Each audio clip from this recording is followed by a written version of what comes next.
In this video, I'll show you how to send a document on WhatsApp. If this guide helps you, please consider subscribing to this channel and giving this video a like so others can find it. Okay, so sending a document on WhatsApp is actually very easy.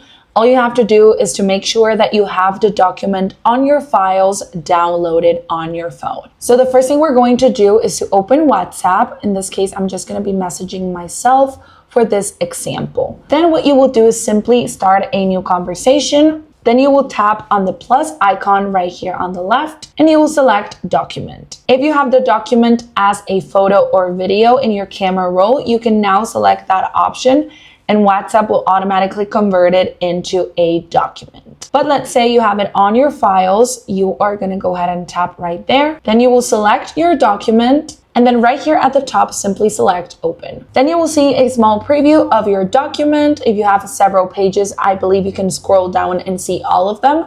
Once your document looks ready to go, simply send it. As you can see, WhatsApp automatically sent it as a PNG file, but let's say that you saved a PDF on your files. Just make sure that you save it on your phone as a PDF and WhatsApp will automatically send it as such. If you have any questions, please leave them down below. And that's it. I hope this video helped you.